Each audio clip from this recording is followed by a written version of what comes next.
नमस्कार, आप देख रहे हैं द किस्सा। मैं हूं आपके साथ नैना यादव। देश के सबसे अमीर परिवारों में शामिल ग्वालियर का सिंधिया खानदान करीब 7 दशकों से राजनीति में सक्रिय है।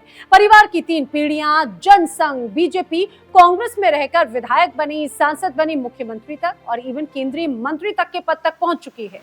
लेकिन क्या आप जानते हैं कि इस परिवार की सियासत में आखिर एंट्री कैसे हुई?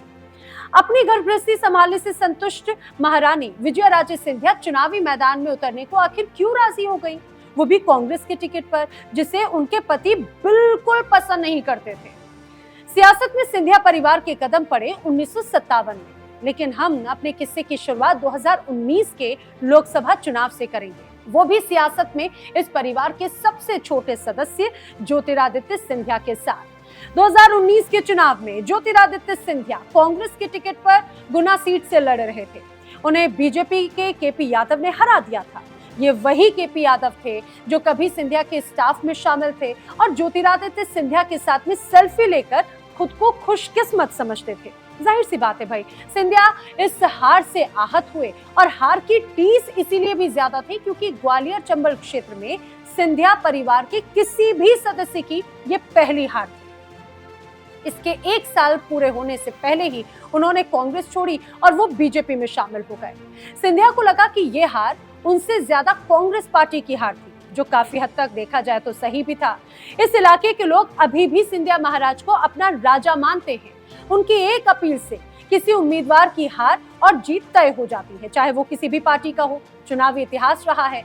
चुनावी इतिहास में केवल एक ऐसा मौका था जब सिंधिया परिवार का कोई सदस्य कांग्रेस के साथ नहीं था और तब उसे करारी हार का सामना करना पड़ा। 1952 के लोकसभा चुनाव में ग्वालियर क्षेत्र की दोनों ही सीटों पर कांग्रेस को हार मिली। आजादी के ठीक बाद के उस दौर में पूरे देश में कांग्रेस का बोलबाला था। कई ढेर सारी पार्टियां थी, लेकिन वोटिंग का एक ही आधार था, प्रो कांग्रेस या फिर एंटी कांग्रेस। 1947 में देश की आजादी के समय ज्योतिरादित्य सिंधिया के दादा जिवाजीराव सिंधिया ग्वालियर के महाराजा थे और उनकी राजनीति में कोई रुचि नजर नहीं आती थी। 1952 के पहले लोकसभा चुनाव में कांग्रेस को 489 में से 364 सीटों पर जीत मिली। देश के हर इलाके से उसके उम्मीदवार जीते, लेकिन ग्वालियर क्षेत्र की दोनों सीटों पर उसे हार का सामना करना पड़ा। ग्वालियर और गुना सीटों से अखिल भारतीय हिंदू महासभा का एक ही उम्मीदवार जीता था।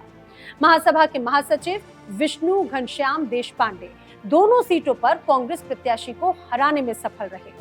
इसके बाद उन्होंने बाद में ग्वालियर सीट छोड़ी तो वहां पर उपचुनाव हो गया और उपचुनाव में भी कांग्रेस को शिकस्त ही मिली और एक बार फिर हिंदू महासभा का उम्मीदवार विजय रहा। उस समय यह धारणा थी कि जिवाजीराव सिंधिया हिंदू महासभा का समर्थन करते हैं।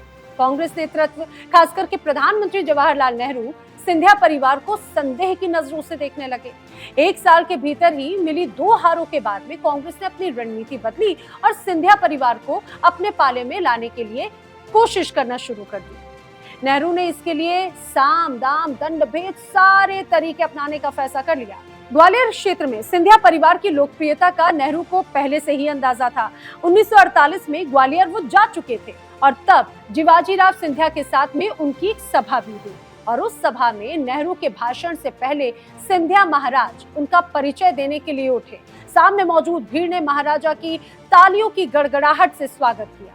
जब नेहरू भाषण के लिए उठे तो तालियों की आवाज थोड़ी कम थी, कमजोर सी थी।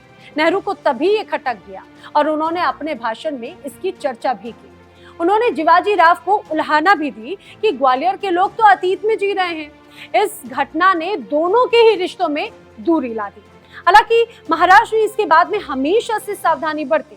कांग्रेस नेताओं की सभा होती तो भीड़ की अगली पंक्ति में महाराज अपने लोगों को बैठा देते, जिनका काम कांग्रेस के समर्थन में नारे लगवाना और ताली बजाना होता था।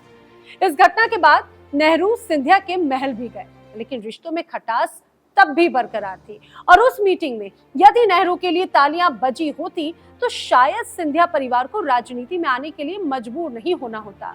अब आपके मन में ये सवाल जरूर आ रहा होगा कि भाई सिंधिया परिवार को कांग्रेस के साथ में जोड़ने के लिए नेहरू इतने लालायित क्यों थे?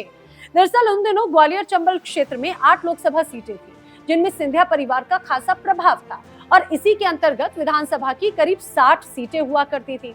इधर 1957 के लोकसभा चुनाव से पहले चर्चा ये चल रही थी कि जिवाजी राव हिंदू महासभा के टिकट पर ग्वालियर से चुनाव लड़ सकते हैं। इन तमाम चर्चाओं में कोई भी सच्चाई नहीं थी, क्योंकि जिवाजी राव तो राजनीति में आना ही नहीं चाहते थे, क्योंकि उनको कोई रुचि ही नहीं थी। लेकिन नेहरू के कान खड़े हो गए। उन्होंने जिवाजी राव पर कांग्रेस के टिकट पर चुनाव लड़ने का दबाव डालना शुरू कर दिया। चुनाव से करीब 1 साल पहले उन्होंने महाराज जिवाजी राव को कांग्रेस का उम्मीदवार बनाने का प्रस्ताव भेजा और प्रस्ताव के साथ अप्रत्यक्ष चेतावनी भी दे डाली कि इसे स्वीकार नहीं करने का मतलब कांग्रेस विरोध है। अपनी आत्मकथा राजपथ से लोकपथ पर राजमाता ने ये बताया भी कि जिवाजी राव ने कभी भी कांग्रेस को आम लोगों के लिए अनुकूल नहीं माना।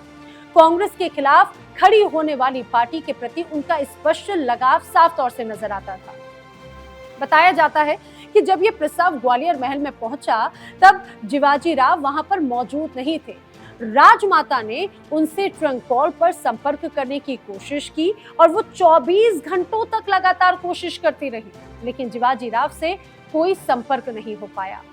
और विजयाराजे बखूबी समझती थी कि भाई कांग्रेस का विरोध करने का खामियाजा सिंधिया परिवार को भुगतना पड़ सकता था। उन्होंने बड़ौदा के पूर्व महाराज प्रताप सिंह का हश्र पहले ही देखा था। अब प्रताप सिंह ने पूर्व महाराजाओं का एक संघ बनाया, जिसके बाद में उनकी प्रीवी पर्स रोक दी गई और उनके सभी विशेषाधिकार भी उनसे छीन लिए गए थे।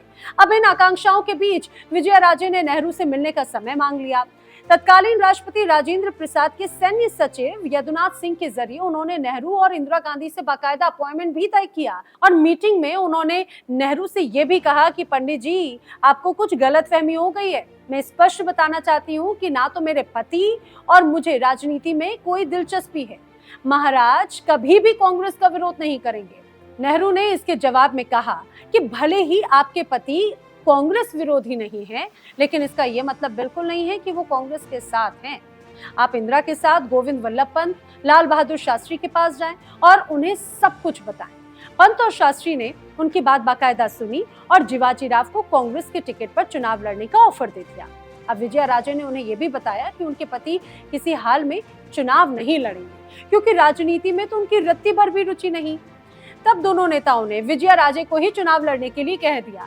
अब भाई विजयाराजे को अंदेशा हो गया था कि अगर उन्होंने इनकार किया तो बड़ी कीमत चुकानी पड़ सकती है और इसी डर से वो कांग्रेस में शामिल होने और गुना से चुनाव लड़ने को तैयार हो गए। अब उन्होंने 1957 में कांग्रेस के टिकट पर गुना से चुनाव लड़ा और बेहद आसानी से बम्पर जीत उन्होंने दर्ज की। 1962 में वो दोबारा लड़ी और दोबारा जीती। इसके बाद 1 साल पहले 1961 में जिवाजी राव सिंधिया का निधन हो गया। फिर 1964 में नेहरू की मौत के बाद सियासी हालात तेजी से बदलने लगे। कांग्रेस विरोध की हवा तेज होने लगी। राम मनोहर लोहिया और दीनदयाल उपाध्याय जैसे नेताओं के नेतृत्व में विपक्ष एकजुट होने लगा। विजयाराजे के मध्य प्रदेश के तत्कालीन सीएम द्वारका प्रसाद मिश्र से रिश्ते खराब होने लगे और उन्होंने इसके बाद कांग्रेस छोड़ दी।